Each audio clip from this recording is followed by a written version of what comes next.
सिरात मुस्तकीम चैनल को सब्सक्राइब करें, लाइक एंड शेयर करें, बेल बटन को लाजमी प्रेस करेगा ताकि ताज़ा तरीन खबर जैसे ही अपलोड करूं फौरी तौर पे आप लोगों को मिल सके। अस्सलाम वालेकुम दोस्तों, कैसे हैं आप लोग। दोस्तों आज मैं आप लोगों से एक ऐसे टॉपिक पे बात करना चाह रहा हूं जिसके सिलसिले में आप लोगों के बहुत सारे मैसेजेस मेरे पास आए हैं, जिसमें आप लोग ये पूछना चाह रहे हैं कि अगर कोई भी शख्स एग्ज़िट री एंट्री वीज़े पे जाता है यानी छुट्टी पे जाता है और वापस नहीं आता तो वो कब तक सऊदी अरब में वापस उसके ऊपर क्या पाबंदी लग जाती है,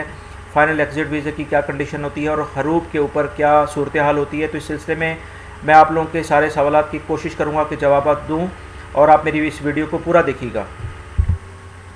जी दोस्तों, एग्ज़िट री एंट्री वीज़े की अगर हम बात करें तो ये उस सूरत में इशू किया जाता है जब आप अपने मुल्क में छुट्टी पर जाते हैं। आपकी कंपनी और या आपका स्पॉन्सर जो भी है वो आपको छुट्टी पर भेजता है और आप वहाँ से जाने के बाद एक ख़ास पीरियड 1-2 महीने 3 महीने जो भी आपने छुट्टी लगाई होती है उसके लिहाज से आप आते हैं। अगर आपका इरादा वहाँ जाकर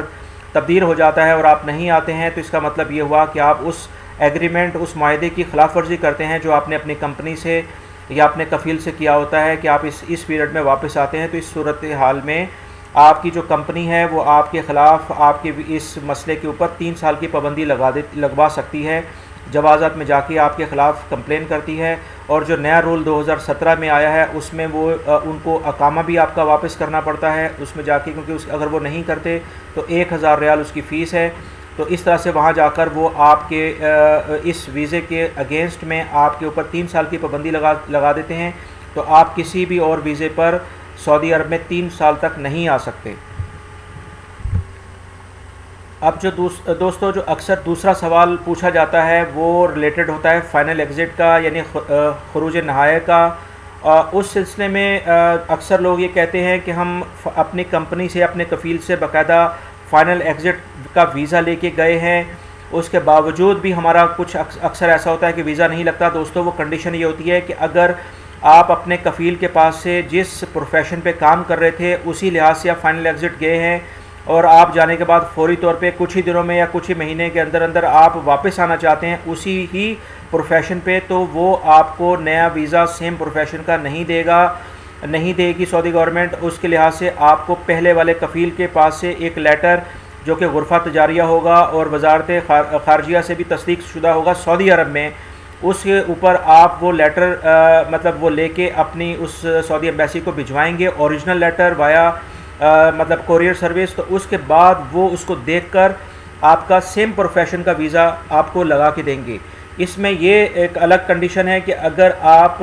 दूसरे किसी प्रोफेशन पे किसी दूसरी कंपनी के प्रोफेशन पे आना चाहते हैं तो उसके ऊपर कोई पाबंदी नहीं है, उससे आपको पहले कफ़ील से पूछने की ज़रूरत नहीं है अगर फ़ाइनल एग्ज़िट आप गए हों। ये कंडीशन सिर्फ फ़ाइनल एग्ज़िट में है, तो ये बात याद रखिएगा, क्योंकि इस फ़ाइनल एग्ज़िट में पहला वाला कफ़ील ये वाज़ह तौर पे बताता है सऊदी गवर्नमेंट को कि जी मुझे इस बंदे के आने के ऊपर कोई इतराज़ नहीं है, तो लिहाजा वो नई कंपनी के लिहाज से सेम प्रोफेशन पे आपको वीज़ा इशू कर सकती है, वरना आपको अपना प्रोफेशन दूसरी कंपनी के लिहाज से आना पड़ेगा। जी दोस्तों, अक्सर वो लोग जो कि फ़ैमिली के साथ या सऊदी अरब में मुकीम हैं वो अपनी फ़ैमिली के जो अकामे हैं, अगर उनकी फ़ैमिली एग्ज़िट री एंट्री वीज़े पे छुट्टियों में जाती है कुछ टाइम के लिए अपने कंट्रीज़ के अंदर, तो लाजमी तौर पे उनके अकामे अपने पास रखें, किसी सूरत में उनके अकामे उनके साथ ना भेजें। उसकी वजह यह होती है कि अगर खुदा न खास्ता किसी भी वजह से वो वापस नहीं आना चाहते तो उसके लिहाज से आप उनके अकामे कम से कम जवाज़ात में अगर उसको रिटर्न करना आपके ऊपर लाजमी है। 2017 का जो नया जवाज़ात का कानून आया है, अगर आप वो नहीं करते हैं तो आपके ऊपर फ़ी अकामा 1000 रियाल जुर्माना होगा। और सबसे मेन चीज़ इसके अलावा मैं आपको बता दूं कि जो लीवी इस वक्त जो सऊदी गवर्नमेंट ने टैक्स लगाया है वो भी जब तक आप फ़ाइनल एग्ज़िट का वीज़ा इशू नहीं करवाएंगे तो वो आपके अकामे के ऊपर अपनी फ़ैमिली के अकामे की पेमेंट कंटिन्यू आपको पे करनी पड़ेगी। यानी जब भी आप अपना अकामा रिन्यू कराएंगे तो अपनी फ़ैमिली के एग्ज़िट री एंट्री वीज़ा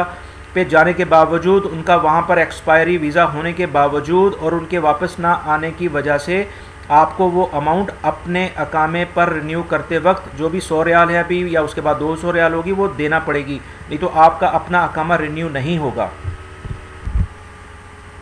जी दोस्तों, तीसरी जो बहुत अहम अपने कंट्री में जाने की वजह होती है वो हरूब होता है। और हरूब की मुख्तलिफ़ किस्में हैं, जिसके सिलसिले में मैं आप लोगों से दूसरी वीडियो के अंदर पूरी डिटेल से बात करता हूँ, क्योंकि इसके बारे में सारे दोस्तों को मालूम होना बहुत ज़रूरी है। और इस सिलसिले में उम्मीद करता हूँ कि आप मेरी इस वीडियो को ज़रूर देखेंगे और हरूब को दूसरे लोगों को भी शेयर करेंगे, ताकि हरूब के बारे में उनको मुकम्मल मालूमात हो सकें।